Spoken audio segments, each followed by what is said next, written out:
Good afternoon, Tom Ginn. Own your own health. We will be right back.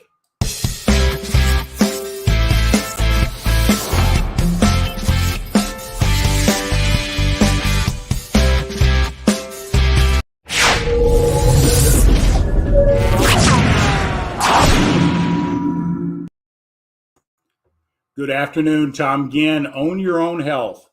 Today, I'm really excited about the guest that we'll be bringing in. But before I do, I just want to share a little bit of why this program has been established.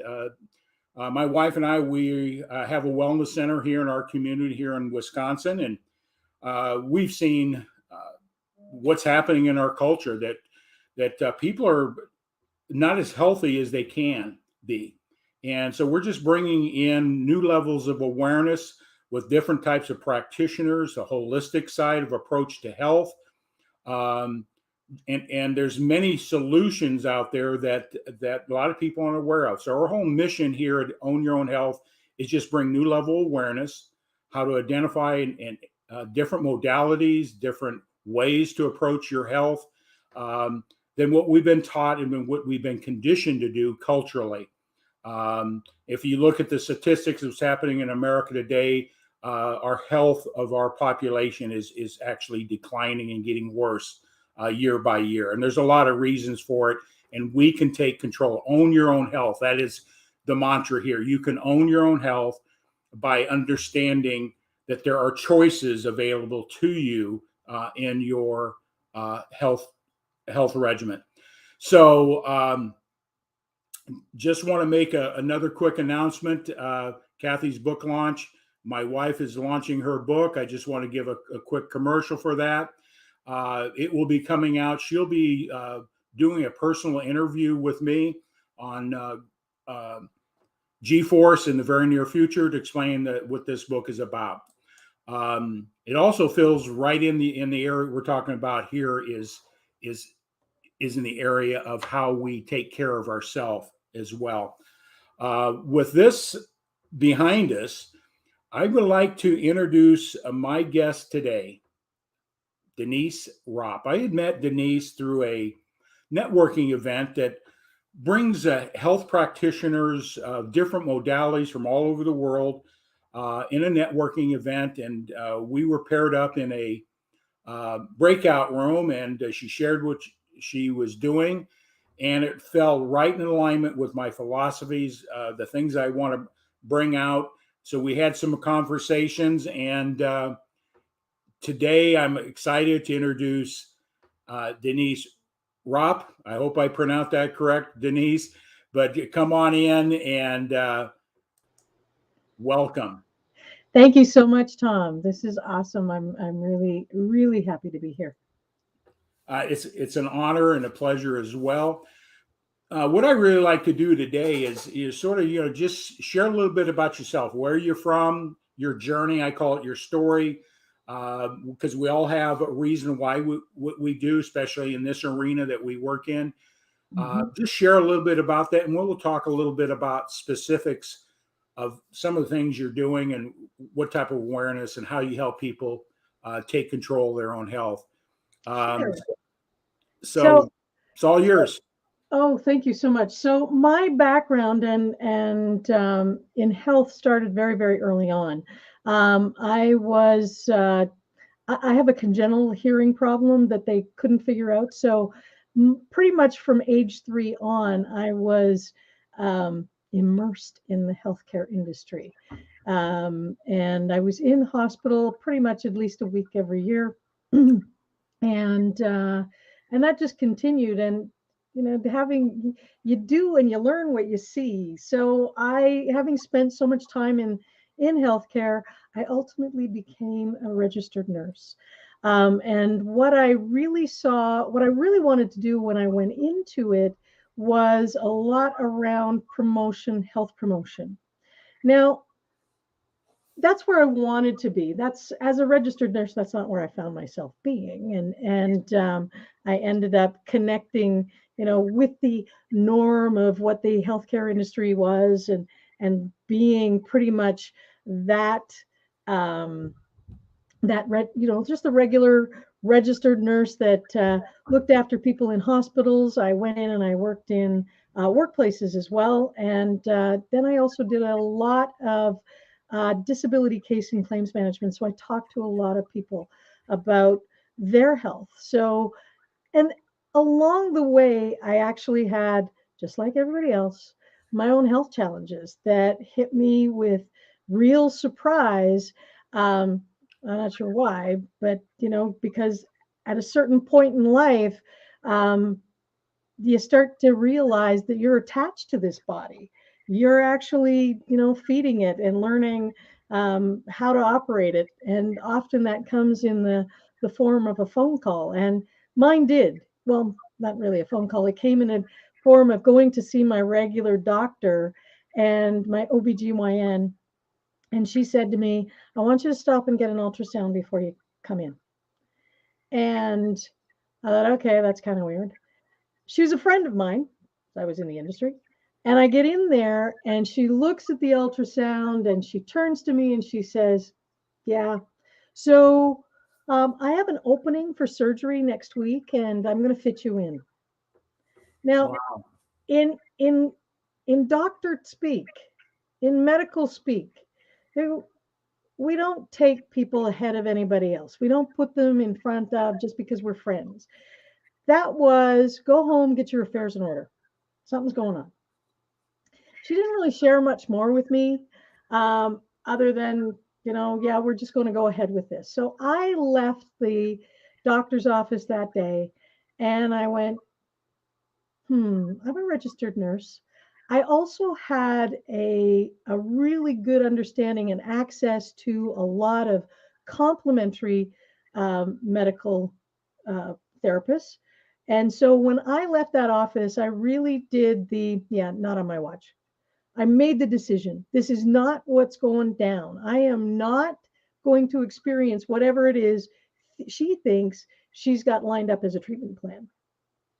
And so I went home and I literally threw at me everything that I knew how to do. And that really meant I had reflexology people come in. I had an Ayurvedic medical physician come in.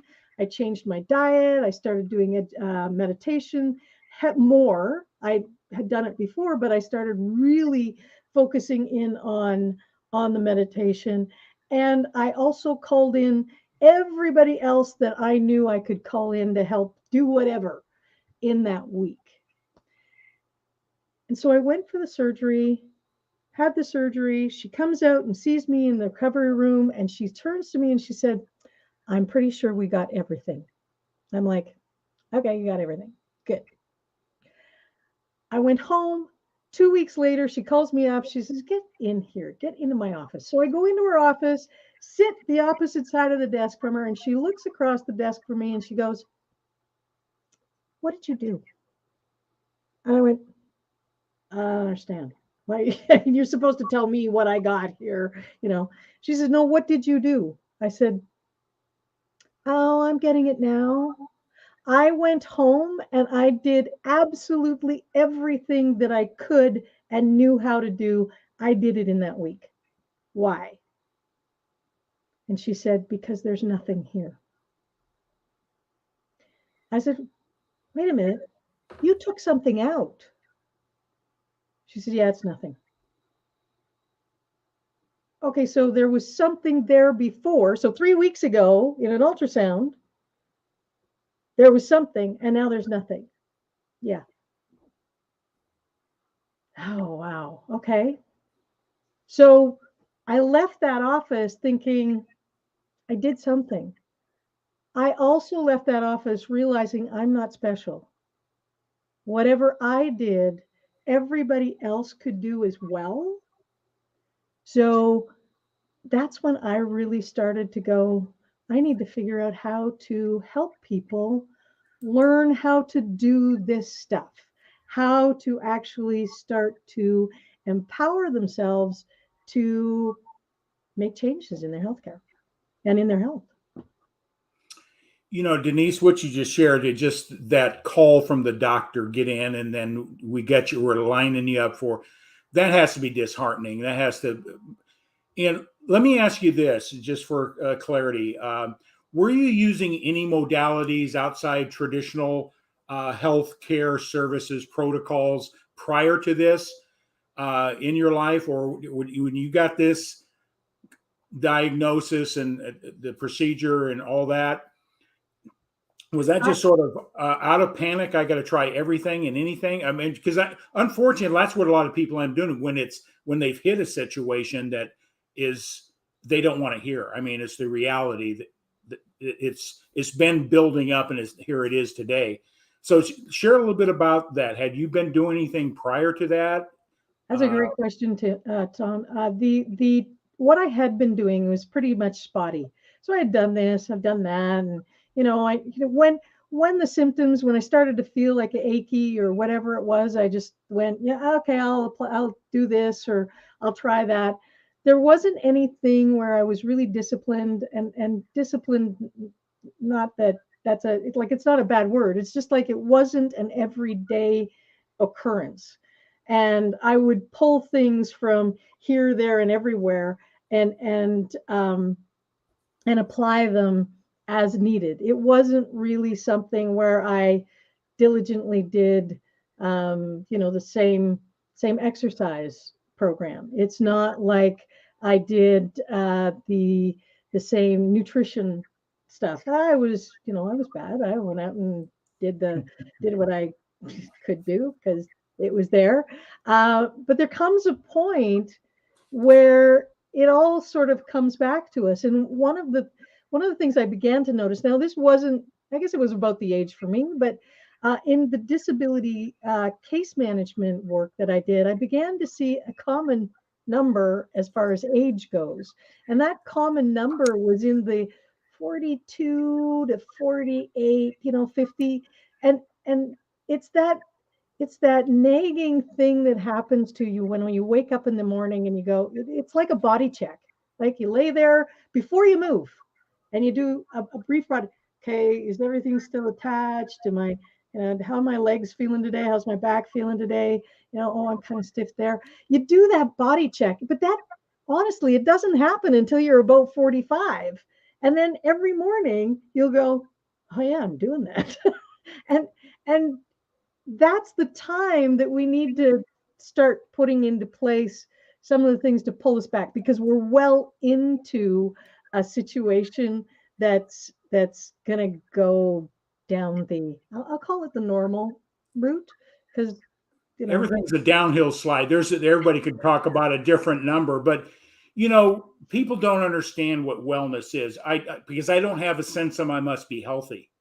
mm, And then only when they get a symptom, then they start paying attention. That usually happens. Some people say, some of the people I hang around with, around 35, we mm, start seeing some sort of decline. That's where we start seeing the chronic things start showing up. But they've been in the making for 6, 7, 8 years. yep, yep. And what we want to do is avoid what you had, right? I mean, isn't that what we're here? Is what can we do today to move anything down the road further so we have a higher quality life or even cut it off as possible. I mean, I want to make a disclaimer here because we're both in an industry. I'm not a doctor. You have a medical background, but for my compliance of the companies I represent, I just got to put a statement up with this that anything we do talk about, we just want to make sure that I get this statement out if it's all right with you. You betcha. You bet. Anything that we're talking about here may not be approved by the Food and Drug Administration here in the United States, here in Canada. Mhm. Anything we're talking about is not intended to diagnose, treat, cure, or prevent any disease. So if we make any reference, it's not from that space of being a doctor or somebody in those areas. So we just want to make that disclaimer for those that are out there listening today. I need to stay in compliance, and I'm sure you do as well. Oh yeah. Oh, yeah. Oh yeah. So Oh, so you mentioned something. And I think this is what most people do, and you can put me in this category. Is where most people have some degree of when we're young, we don't think we're invincible. Where we're healthy, we got mhm. energy. We don't think health is a big deal. It's not going to happen to me. We go through all that. And then we get a little concerned. Maybe we start maybe looking at our diet a little bit, and we get into some nutrition, and maybe we get a little more discipline or exercise. And but we don't really practice a healthy lifestyle. Mhm. Is that what you're about? It's helping people understand what a healthy lifestyle is and Yeah, what it takes. what a healthy lifestyle is, how to build the team around you that keeps you accountable to that. So and so the idea that, you know, so there's 5 steps. We'll cover about 5 steps. And the first step really is having a vision of what you want, as far as your health is concerned, and whether that's what you spoke about, not knowing what wellness really was, and well-being, wellness is really a quality. It's a qualitative thing. Are you enjoying your life, and experiencing all that you want in life, and not being held back, or not sabotaging yourself, or, like, what can you do that actually, you get to experience a sunrise better, and or you're able to stay up for a sunset, or you're able to, able to sleep at night and get a really good night's sleep. But the first step really is having that vision of what it is you want to have for your health and your well-being. And I, when I was working I worked in a hospital as an occupational health nurse. And so I had to do training. I had to do the annual training, the health and safety training that they do. And I did the back care. And this was the fastest back care course I had ever taught. I had about 8 to 10 people come in. Their tenure at the hospital had been 35 years down to 18 years. So they'd heard this talk at least 18 times. And when I got them in there, I said, "So, what do you want to do? What do you want to do for your retirement? Like, what does it look like? Is it, and they would give me answers like, I want to travel the world. I want to garden. I want to play with my grandkids. I want to, renovate the house, or I want to buy a hobby farm and run it." And my next comment after hearing that from them was, "How does that look from a wheelchair?" You can I can make a comment on that? You two things that I'm a personal development coach as well, and I think how we think about our health determines the outcomes we get. If we think old, we start doing old things, right? Or if we think about being ill, we become ill. I mean, I believe there's a lot of science of how that goes down to the cellular level. But I think what you said, their vision is no one visions themselves in a wheelchair. My wife and I, our wellness center is on a senior citizen campus. One side Mhm. is independent living, the other is assisted living and rehab and all the memory care and all that. And I do consultations in what we're doing. And I asked her the same thing. Well, I'm healthy, and I ask the questions. You probably hear this. Yeah, I'm healthy. Until you ask a couple questions. Well, they're taking over the counters. Mhm. They're taking blood pressure. They're doing this and do that.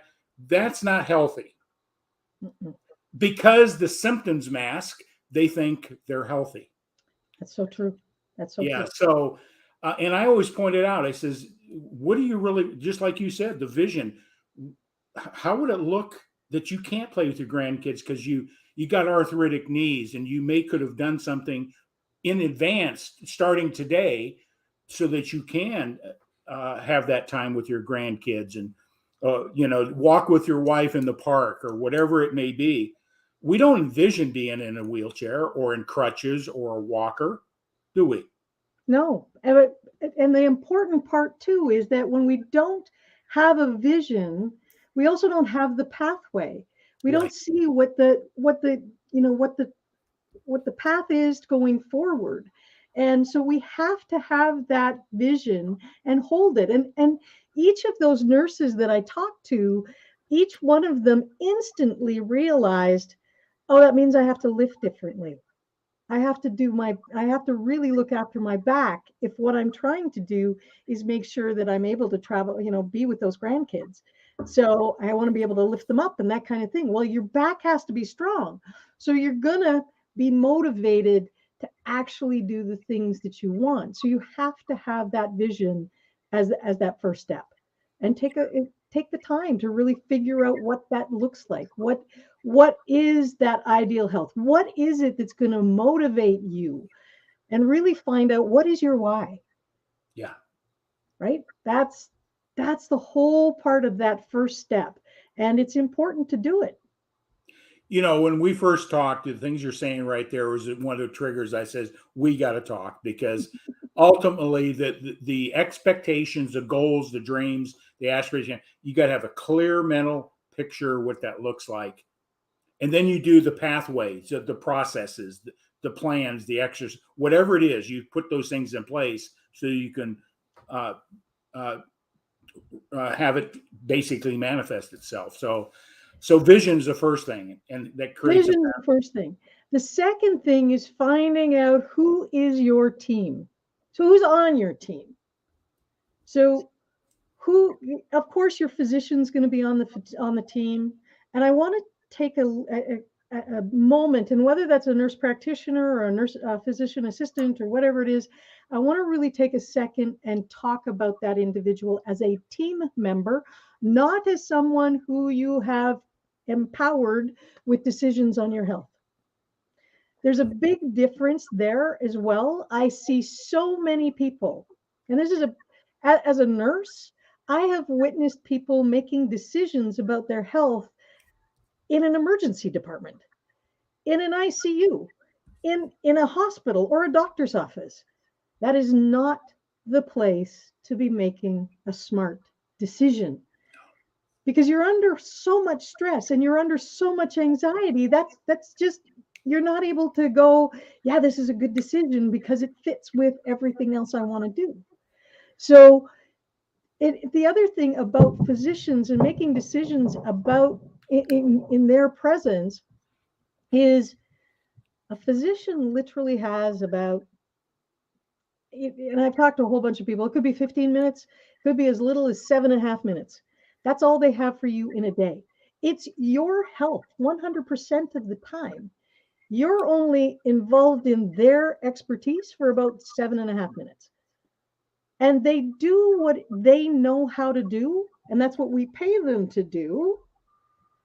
But it shouldn't be the person that you empower to make the decisions about your health. Yeah. You should be the first one. Okay. So that's a first one. Now it could also be a chiropractor or a naturopath or an Ayurvedic specialist or a massage therapist. These are all people that can be on your team as a healthcare practitioner. So sorry about that. There's a whole bunch of of people that fall under the heading of healthcare provider in your team. That's only one area in your team. That's only, a couple of the positions on your team. Again, you remain the team lead. You're the one in charge of all of this. So you're collecting information from each one of those people. The other people that you're going to need to have on your team might be a lawyer or a notary for advanced care information, or an insurance broker for critical illness insurance or disability insurance or life insurance, whole life or term. Like, I don't sell any of those, but they are a key part of making sure that your health can be what you want it to be. The next group, I'll call them spiritual members of the team. So those are your pastor, your rabbi, your imam, your whoever it is that leads the spiritual part of your life. And I'm also going to put in here the friends who you can call at 3 a.m. They're the ones you can call and you can talk to about anything. They are the people that you can call and ask for a joke, and they will tell you the joke at whatever, and it'll have your gut splitting because you're just laughing so hard. So you take care of that spiritual end of things. Then you also have your family. Now, the one thing about your family, I mean, they're great. They're great support. They're wonderful. They love you. You love them. There's a whole mutual admiration going on.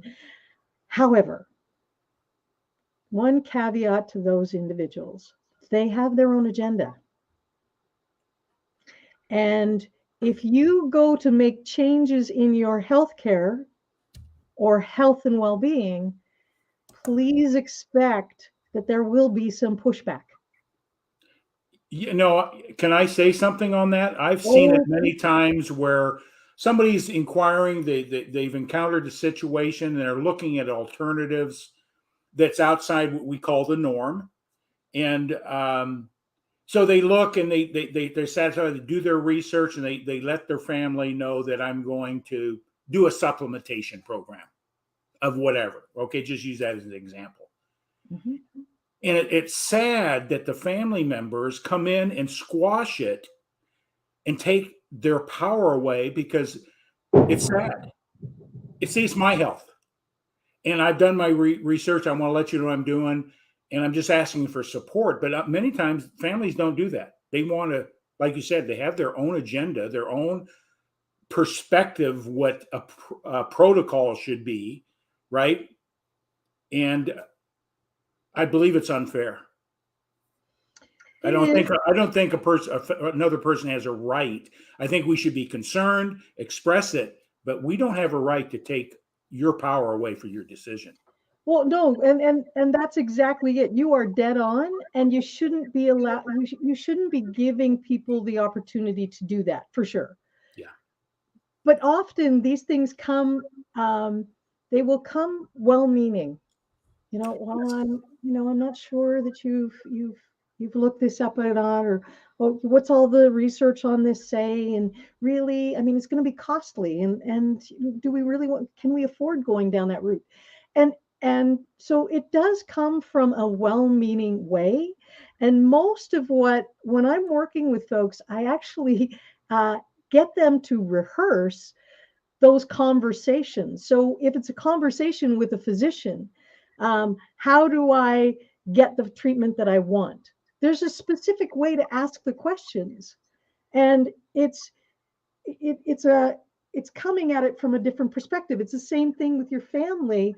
Okay, I understand that you love me, and I understand that you want the best for me. But I really feel I need to, and then you work through that with them. You're acknowledging them and realizing that there is that there is that love, there is that support. It can't stop you because it's your health, it's not theirs. And people, I know lots of people who have very different requirements in their health and well-being, then they live in the same house. And that's totally cool. As long as you're not stepping on somebody and saying that you're not going to do that. Well, I'm over 18. I can do it. It's, and in fact, it's your responsibility to yourself. So. And that comes from our cultural programming and how we mm-hmm. look at health and so there's a lot of dynamics that come into that, especially. Sorry. No problem. Thought I shut that off. Especially in a family where economics is a big dynamic in how we make decisions. Unfortunately, that what is it going to cost versus what's the benefit, but so there's like you say, many of the family members have their own agenda, and some of it may be to help and support. Some of it may be their own issues that they want to protect. So right, and we see it in households all the time, and I'll pick on diets just because they're easy picking, but somebody wants to be a vegan and somebody who wants to be a regular carnivore, and that's like, how do you exist in the same house? Well, you exist in the same house. It's you have to just honor and respect each individual. And I'm not going down that road. 'Cause, um, but my body is very, very different than yours, and my needs are different than your needs. And so how do I balance all of those out? And I know, a couple of weeks ago you had on a lovely lady who has some great recipes and all that kind of stuff on her website. I'm not gonna, but anyway, so she's really great. But that's one area. That's just one area that people have to look at. Yeah. So your team. So we got family. What else do we need in that team? Well, when it comes to the families, I would call that's kind of the last group of the team, Okay. because hopefully there's a little bit of unconditional love there, so that there will be that support that you'll be able to get back. Now that family can be family of origin. It could be family of that are chosen as well. So you're going to get the same kind of feedback from people who look at you as family, and it's just easier if you know you have that open communication and look for that support, because you need that particular kind of support. Yeah, especially in the senior population, those that Oh, maybe don't have a spouse anymore, their children are out of the area or they're no longer with them, and they have to rely on a different community to help make those health decisions or help them in that process. And that's a critical thing. How do you pick the right people? If well, it you're could be, yeah, it could be somebody, like I said with the previous group, the spiritual group. It's, you can talk to them about anything and get good feedback.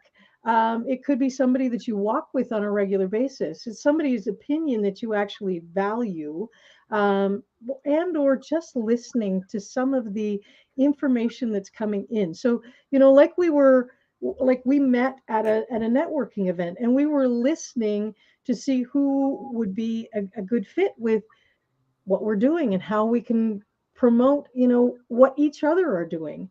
And so we're very supportive of what we do. And I know some of your information, and you know some of mine, and then we can actually figure out how we can, not only support each other, but support the people that we want to serve. yes, And that's kind of the same kind of thing. So the other thing that you can look for in the US, there are advocates as well. And I'm also an advocate as well. So we can sit down and help people clear up and walk through some of those steps. So that may be another individual that's on that team. and you seem to have part of the team. And in our wellness center, we have a retired pharmacist. She works in the Mhm. geriatric community, and it's a nightmare for people with prescriptions, the aging and the physiology that changes. And one doctor doesn't know what the other doctor's doing, and they go to the hospital and they fall into a whole different category regulations and what can be prescribed and not prescribed. And so we have an advocate to help that population get clear what's going on and communicate a third party, because the doctor says you need this, but do you really? You know, so having Well, advocates like that are a little more specialized too, I think would be part of it. Would that be a good it would. resource That's in a your team? great point and a great person to have involved in your team. And there's 2 points I want to make here. Number one, the number of if you are on more than 5 medications, you are probably taking the next medications for the side effects of the first 5. Yeah, and that's what our pharmacist says. Actually, she says three is the So there you trigger. go. There She you go. says three. Let's when you get to three, we need to start looking proactively what these things may do. And that's important. So that having a pharmacist on your team is a really good connection, because of that. The other thing to really be aware of is in North America, the number of people over 60 who are on a medication of some sort is like over 90%. That number just boggles my mind. So if you get to age 60 and you're not on a medication yet, you are an anomaly. You're in such a small percentage of the population. I'm on nothing. And I'm on my nothing. doctor he's flabbergasted. He says the only thing, all my physicals and all this stuff, he's flabbergasted. Just because I'm 72. You look great. I have a couple little issues. I had a little chronic thing with my knee, a little thing called arthritic, but I've done some things to mitigate the pain and things that are health alternative ways of dealing with it. But the only thing he says is you lose a little bit of weight because it may cause some other problems. And I totally and I've taken advice and moved forward. But yeah, we're an anomaly that anybody, even the younger Mhm. people getting on prescriptions earlier and earlier than ever before. And that sort of falls into lifestyle, nutrition, diet, all those things come into play more so than ever before. So, Well, when I'm talking to people and doing advocacy and or working with them as a health coach, I will talk to them about, 4 basic things. And those are the mindset. So getting the proper education, the having a meditation practice or some sort of meditative idea, mindfulness practice, nutritional, having a good understanding about what you put in this body. Uh, it, it's very important. And I am not a big believer in diets. I am all about adding those nutrients to help support because it's really difficult. It is unbelievably difficult to go out there and have connections in community if you are really limited in what you're capable of eating. One of my last clients, she had severe osteoporosis, 2 fractures in her spine, and 2 bowel obstructions. And oh yeah, and she had basically started living her life to suit her illness. There was nothing about health. She wasn't. It was how do I you know work within my illness. And after working with her for 6 weeks, we'd gotten her out of pain, and she was starting to introduce real food. And by real food, I meant she actually had avoided all wheat, all dairy, and all sugar, which to me just becomes, next to impossibly restrictive. So she'd actually started to bring all that into place. And I started to get her moving again, which is the 4th pillar there is some sort of movement, getting out and that's all based on where you start from. So whether that is going out and going for a hike that's on flat ground, going for participating in some sort of yoga program, um, participating in some aquafit, which is great for people with knee issues in particular, right? So these are how do we get you out and get you moving? And we start small and just start building you up as far as how to strengthen you. And those 4 pillars will make an unbelievable difference in your health and well-being. yeah, we have a culture that is sedentary, Mm-hmm. and I do my business predominantly right here on my desk and my computer, but I have to, I do have a regiment that I do get up and I exercise but during the day, I got to get up and move around. Yeah. When I don't feel the same. I get stiff and all those other things, but I just don't feel the same. My energy level, everything. So I get up periodically during the day and I'll go take a 10-minute walk on our property here and then come back and get to it. Number one, my brain is clearer, my body feels better, my energy goes up. And I just encourage people to experience movement. It's very important to have people move. And so that alarm that went off on my phone, I would encourage anybody to actually put in an alarm that is to get up and go for a walk. So that's what that was for. Um, but anyway, I was here. But it's something that people can do is to use those things. And whether or not say they want to breathe better, you can use an alarm on your phone to just take a breath. That's what's, that's what it is you're trying to do. Or get up and go for that 5-minute walk, because it will make all that difference, taking you away from staring at the trees, if you will, so that you can get back and see the forest. And that's what that'll do for you. Yeah, you'll feel a whole lot better. Just you mentioned there is that breathing, and those a lot of people, there's breathing. Actually, I've got a gal that I've interviewed, a doctor that does a specialized breathing therapy that does some pretty incredible thing, a science Mhm. based type thing. But if we can use those little disciplines, a walk eliminates stress. Stress is the number one cause of chronic illness, and stress comes from not only what we think, what we do, our body, lack of exercise, Mhm. all Mhm. those things. Our nutrition creates stresses if it's not good nutrition. Mhm. So, what do you tell people about stress, bringing down stress? I think if you have a team, I think your stress level will come down because now you have paths cut out. You know what happens in the worst case scenario. Those things are taken care of. Um, you got people you can rely on. That brings everybody's stress level down. Yeah. Well, Instead, and you've got that vision that you had right at the beginning, right? So you've got that understanding about where you're going to go and the things that you need to put into place. Stress is it is it's it is so imperative to realize that it's up to you to stop the distractions from outside.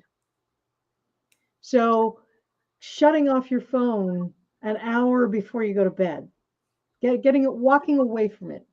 Screen time is not great just before bed. It's going to change how you're able to sleep at night, how you're able to heal during the night. Um, Having the ability to put in place these little disciplines of getting up and going for a walk, those little things will all help decrease the amounts of stress, because you won't have as much going on out here, and it'll all sort of fall back in. And it will take a concerted effort. Anytime people are putting into place a step by step of how they want to live their life, it's going to take some sort of stress. It's going to add a little bit there, but it's going to take a little bit of effort to actually put it into place. Stress, the cortisol levels in our bodies are, it's just unbelievable. But taking the breath, getting moving, those two things alone will bring down cortisol. You then start adding into that mindset around life happening for you, not to you, will be another big thing that will help, because you'll be more positive. You'll have some sort of, you'll look forward to things because, hey, what's life going to give me today? What, that kind of thing. Um, and make it positive. Have a practice of gratitude as as well, right? I was Yeah, going to bring that. That's you one of were the going to bring principles that. I I could, coach on is my program G Force. G is for gratitude. Very powerful mindset developer because it holds a positive space and it allows you to not react, move to stress, take things in, give you a breath, get you. Oh, I call it mental homeostasis. Is what I yeah, think gratitude yeah. does. Well, and it's what's really important, and I wrote quite a bit last week on this on my LinkedIn page, and what I talked about was creating a gap. So creating the gap between you, an incident happens, and how you react to it. How do you respond to it? So, and sometimes it's about counting those breaths. How many breaths do I need to count before I answer? And there are people and things in your life that trigger you. So, and before you walk into them that you need to figure out how you're going to respond. Otherwise, they're going to take you and they're just going to throw you around, and you're just going to be a mess afterwards. So it's really important to understand what you're triggered by, who triggers you, what is it, why is it that they're triggering you. And that means really understanding your values and where you want to go. So um, if you can pinpoint that, you're going to know, okay, somebody knocking on the door while I'm trying to have a conversation with somebody, that's going to drive me nuts because I want to give my all, be present for that individual. There's a sign on the door, don't disturb, right? So those things are there, but it's a moment where you have to, okay, here's the reaction. I know how I'm triggered, but I'm going to make a different choice as to what the behavior is. What is it that I'm actually going to respond with? When you're able to create that gap, the cortisol levels aren't allowed to get out of control. The the idea that you are going to be in control of your life and actually owning your health is going to be there because you're making the choice as far as the responses are going to be, Yeah. right? Yeah. So we've covered vision, having a team, mindset. Was that number 3, having the proper mindset? Or And I fit that in just a little bit further down, and because those are some of the areas that we'll come back to. We kind of jumped over where to do the research and how to do the research. great idea, because I educate people that Google's not your research. No. There are I can post something up there, and that doesn't mean it's right. So one of the things I want to get clarity here too is, and I think when we do research, there's some things out there that's not backed by science and research and Mm-hmm. validation. Mm-hmm. They may have some value, but you got to really put them in the right context in that lifestyle decision, and make sure that your decisions are backed by validated, proven science, not opinions. And I don't like, we're in a holistic environment, but there's, I call it the woo woo world out there that is not backed by anything but a, an own opinion, basically. I'll put it that way. So Well, talk about the research. What do you recommend when people they want to get their life in order health wise, and they're worried about their nutrition, they're worried about this, they want, where do they, what do you recommend them how to start that research so they can have options and choices based on validation and what would work best for them? mm-hmm. Start that. So you're so right. I mean, you hit the nail right on the head. There's so many, Dr. Google is not the place to get it. And uh, you have to know really, um, you have to be able to ask the right question to get the right answer. So knowing what your root problem is always, or even where you are where you're starting off. So, what is at the root of whatever health issue it is that you've got. And unfortunately, for many people, I don't buy it's in my genes. No. And because it's not, right? I mean, we know, and I'm a good example of this. I have a congenital problem, and but I only am really about 3% of all the health issues that are out there are congenital. Only 3. The rest of them, and that comes from the World Health Organization. Yes. The rest of them are what we call non-communicable diseases. And non-communicable diseases are lifestyle. And lifestyle comes back to, you discussed a couple of them. Yes, it's diet, it's exercise, it's our environments, ones that we create around ourselves and where we happen to live. I mean, there's a certain amount of pollution we cannot get away from, and that's just going to continue to exist. So having a good understanding of where you are at right now and what your root problem happens to be is always the place to start. Now, as far as where to get information, it has to come from a source that provides you with control studies or provides you with real data. Now, which is sometimes hard, but there's a place called the Global Wellness Institute, and they have a website called, so if you go to wellnessevidence.com, so that's wellnessevidence.com, it will list off several complementary medical modalities that they have the research on. And if you go into the research, you will be able to see places like the Cochrane studies. So it's a collection, or PubMed. So these are places where you've actually got supported medical documentation to be able to make some decisions around what some of those choices might be.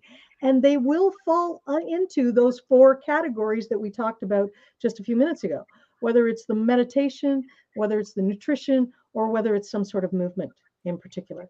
And the mindset is really around getting educated to what you don't know, what's not available, and finding those trusted sources like yourself, an advocate, one of the other people on your team that are going to be able to provide you with the information from that's backed by research. I'm going to ask you to do me a favor. If you can type in the private chat those 2 resources, I'll put them up in a banner so that anybody's watching this would be able to have that resource to look at. And while you're doing that, I'll just say that, you mentioned pubmed.gov. It's a great resource that if somebody's making a recommendation about a supplement or a process or a procedure, you can put that in and you can get sometimes you may only get 8 or 10 reviews, or that you may find another resource that'll give you 300,000. So, and many times we can't read the abstracts and understand what they're talking about. But is there a resource people can use that breaks down that science talk to saying this is what it really means?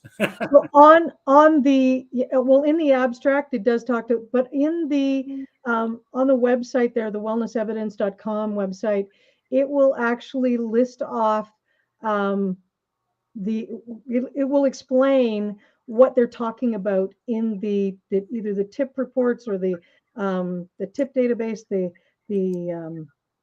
Cochrane studies, or the PubMed. So it will go into each, what they're talking about under each one of them and how they are validated and why they're important. So it's a great place to go get educated on how to look for things that really do affect your health, and how not to look for the things that Dr. Google are going to tell you. Right. I love what you said, Dr. Google. Because Yeah. we do a lot of education in that. And let me see if I get this. Just give me a second here. I'll put this out here as another, you may be aware of this as well, is if you're looking for real research, scholar.google.com is a research site. You know what? I've actually heard about them. I have not used them, but I've heard about them. Yeah. Very, very good source to get getting answers. Mm-hmm. Let's see if this come out well. Let's see if that comes up a little bit better. There's two different things there, but the Wellness Institute and then Wellness Evidence. Yeah. Okay. 2 different things. Yep. Okay. The next thing that's key to this whole thing. I mean, we've talked about having a vision. We've talked about having a team. We've talked about where to have the research and what areas you're really looking for in those 4 areas: the meditation, mindset, the nutrition, and the movement. The next area is probably the hardest area, and that is, what is your commitment? Yeah. So out of 10, what is your commitment to phase 1? Say that again. Out of 10, what is your commitment to phase 1, or the first part of the whole 5 steps? It's important that you be honest with yourself here. So because you're going to step back. You have to look at that why. You have to look at that what it is that's motivating you, and you have to be committed. And yeah, you can waver a little bit. There's going to be days where you will waver, but you need to be able to call yourself on, what do I need to create the health that I want? And who am I going to use as an accountability partner to do that? Because then you're going to share that commitment with that accountability partner, and you're going to say, you get to call me out. You get to, when I want to go eat a chocolate hot fudge sundae and I go for the big banana split, right? Or, but you get to sit there and say, I understand the need for the ice cream. Can we maybe go for one scoop? Just one, not the whole thing. So you're feeding what it is that you're working with it, but you're not going to throw yourself under the bus. And I'm blessed that I've got that person that will hold me accountable to what my expect. I thought you said you were going to exercise 4 days out of 7. How many have you done this week? 2. You got one more day, so maybe double it up. But in a loving way, just keeping you. We get distracted. We get our plates full of things. So that's important. That somebody's holding you accountable to what your intentions and outcomes you seek. So I got a great wife that holds me accountable to important. One scoop of ice cream, which is my favorite thing to eat in all the world, instead of the whole half gallon, so. Well, not having it, when you're doing the grocery store shop, A, don't do it while you're hungry. And B, don't go to the inner circle of the grocery store. If no, everything on the outside. Yep, stay on the outside. You're already winning when you're staying on the outside. So don't bring the ice cream home. Go out for it. Make that walk part of it. So anyway, yeah. So we covered the research, then the commitment. Yeah, and then the last step number 5, is all about rinsing and repeating. It's all about, you have to assess what your original goals are. You have to measure where you're at currently, and you have to evaluate your progress and then repeat. And it's going to change. You got to understand that this is not, how you feel today or the call that you get tomorrow or whatever is going to affect you. You may have to review this on a regular basis. Those are the 5 steps. I really like what you just said there, rinse and repeat, and what motivates you. And I'll just share, if you don't mind, go ahead. Something I know from my personal development and the things I've studied and in this area, that when we do what we say we're going to do for ourselves, that integrity to ourselves, and we do it. I'm going to get out and go to the gym. I'm going to work out, or I'm not going to eat 2 scoops of ice cream. I'm going to eat 1. Mm-hmm. Is notice what you feel, because your feelings is a neurochemistry process that if you like that feeling of honoring the commitment you've made to yourself, the feeling is a neurochemistry, and then you want to do that same behavior again to get the same feeling, and after a while it becomes a habitual change and shift. And a lot of people think it's just here. No, it starts here, but it's a neurochemistry process. What we think changes everything in our body. And there's science behind that, all the way down to the cellular level. You think negative about anything, it affects the cellular level. It creates neurochemistry stress. I won't get into all the stuff that's around that. But when somebody thinks differently, positively, it changes the neurochemistry again. They can monitor that, and they wonder why people get healthier. Where did that miracle come from? Doctors don't have an answer for it, right? Yep. A lot of it happened right here, and maybe some divine providence came in. Oh, yeah. Yep. So I just thought I would share that with you, because what you said, the rinse and repeat, just understand, when you honor the word that you say, that you put yourself, notice what you feel, and then you'll seek out creating that discipline, the habit that becomes habitual. And if you understand that, you'll get through the pain of discipline. So you asked me at the beginning, what were my steps, or how did I actually create the changes that I needed to do? This was how I did it. This was what I wasn't holding to as tightly as I needed to hold to, that got me into the situation that I got into. So this kind of pattern actually really moves you through, keeping on track, and it's just all about that little rinse and repeat. Another little analogy is to use a gyroscope in the front of a plane. So when a plane takes off from LAX, it does not hold one gyroscope positioning as its location all the way through. It has to constantly adjust and adjust and adjust every couple minutes or seconds. If it held to, I'm going to shoot from here to New York City, they would, if they held to the original positioning, they would end up in St. John's, Newfoundland. It's a little bit off the beaten path. Yeah. Right? So just being conscious and doing that rinsing and repeating, constantly adjusting, that reevaluation, that's all you have to do.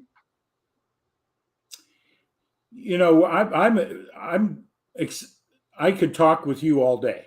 Same here. Same Yeah. here. So, but we're sort of winding down here a little bit, but in the publication you sent to me, Owning You series, share a little bit about that and how people can get a hold of you? The Owning You series, the Owning You program, is a 12-week program where we start off with biometrics and a wellness assessment, find out where people are, and then we move them through 12 dimensions of health and well-being, and doing the education, the mindset, the meditation, the nutrition, and the movement every week. So I spend about 2 hours with a person every week, and get them to actually create the health and well-being they want. And at the end of the 12 weeks, we do the biometrics again, and lo and behold, the changes we find are amazing. And it's just like that story that I told you, that lady who took that particular program, and she at week 6, she was already well on her way. And I'm coming up on about just about a year of her completing the program. She's still eating regular food, and she has to balance some things a little bit, but no pain, or she knows that her pain is related to something specific. So she's done a lot, and she's just such an inspiration to me. And where people can get me, of course, you can look on the banner here at the bottom. So Denise at whitecedarclinic.com. You can find me on Facebook. You can find me on LinkedIn. And I'm happy to have a conversation with anybody that just wants to figure out where they want to go to begin with. So I've got this final question for you. You're out there and you got a mission, purpose, and a why to help people start owning their own health, like the program here, and the things that you need to do. If there's 2 things here. Is number one, what do you do to help people set proper expectations? Because I hear it all the time. We've been culturally programmed. I take a pill, I take this, I do that. The pain goes away, but it's not getting to the root cause. What do you tell somebody about setting proper expectations to see a significant change or a shift? How do you communicate that, setting proper expectations to them? So obviously I work with them on an individual basis to try and figure out what that is, because that's a very personal thing. But when it comes to doing that, we start with something that I know is achievable. So I'll know what's achievable because of my background, and what I know what the program is going to do. And then we can actually see the shifts because of that biometric stuff. So there's and the whole personal coaching and connecting with somebody is going to definitely bring into place those things. We'll hit them. We will deal with even the people don't want to change. I mean, this is a big deal. Change is a big deal. People look at it as hard, and it's not. So I pick something that is going to be achievable, that they are on board with. One of the parts of the wellness assessment is to determine what motivates them. So I'm going to pick something where For instance, if I know what motivates you is going out for a walk and getting that number of steps in a day, okay, we're going to pick that and see how that can increase over a 12-week period. So we're picking something that it's and there'll be changes elsewhere. There'll be huge changes elsewhere, but I'll pick something that we can start with. Yeah. And, our health condition, no matter where we're at, it didn't happen overnight, unless we broke an arm. So it's been a progression of time. We can't expect to roll it back or make some improvement in a different direction overnight in most cases. Many physiotherapists will tell you that you take the length of time it took you to get into something and half it, and that's how long it's going to take you to get out. Yeah. Thank you for sharing that. Yeah. So, well, I tell you what, it's been a delight. And I know that you're in Canada. Your reach, you can help people in the States or anything else with what you're doing. Okay. Yep. Okay. My advocacy, I made a call to the Mayo Clinic today. So, yeah, I'm working with an American who's living in Israel who needs to get help here. So, okay. I just want to make sure people, if yep. they reach out to you from here in the States or someplace else, that you're able to do things virtually and work with them. So the only challenge I would think is if you're doing the workups, so you have a biometric. That I do. Yeah, I do have reach to be able to get labs across the states, so that's not a problem. And of course, I've got reach across Canada to be able to do that. So great, that's good. That's your team. You got a team of resources. All right, that I think that's important.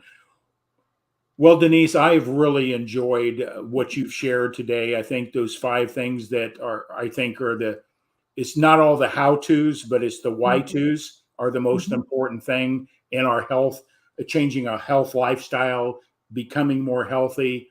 It's the quality of life. It's not how long we live. It's the time we're here. How can we make that? Without our health, we can't accumulate wealth. And wealth is not just what we have in assets. That's right. Our wealth is our quality of life, that I can get up and I can spend time with my grandkids if that's what I want to do. I can throw the football with them. I can go for a walk and hold my wife's hand. I can walk downstairs now that I couldn't do a year ago because my knees were so bad. So it's the quality of your life, not the length of your life. I think it's the thing we got to get focused on. And if we get focused on the quality of life, the length of our life is going to probably be enhanced as well, right? Definitely. It's life in your years, not years in your life. You got it. I appreciate it. Well, I appreciate you much. And I'm going to put you in the green room, as I call it. And I will wrap this up and hang in here and we'll just handle a few details. Thank you so much. This has been wonderful. And I really hope your folks get good quality content from this. I'm sure they are. So that's the sort of the essence of what Own Your Own Health's about, is bringing somebody to bring a different level of awareness. We can't make changes in anything until we have a new level of awareness of what it takes. And so I'm so appreciative and grateful that we connected and that she was able to share what she's doing here. And I hopefully I'll invite her back again. Maybe we dive a little more specifically into things that you can apply for around any issues or concerns that you may have. So again, I just want to say thank you, Denise, and thank those that had came on and made some comments. There was a lot of them. So I just want to thank for everybody. Tag and share. Subscribe to my YouTube channel. There's a bit.ly link there you can subscribe to. We want to get this information out. Today's message may change one person's life in a very significant way. That's what we're here to do in my view of the world, is how can I influence and just make a difference. And I thank Denise for being part of that today. We dropped the pebble in the water, so we have a ripple effect. So share it out there. So with that all said, I just want to give a final adieu to my corporate sponsor, SIA. That's a discipline that I use in our wellness center. And I thank that company for giving me the opportunity to economically do what I do. So with that all said, everybody have a great day and health to you. own your own health.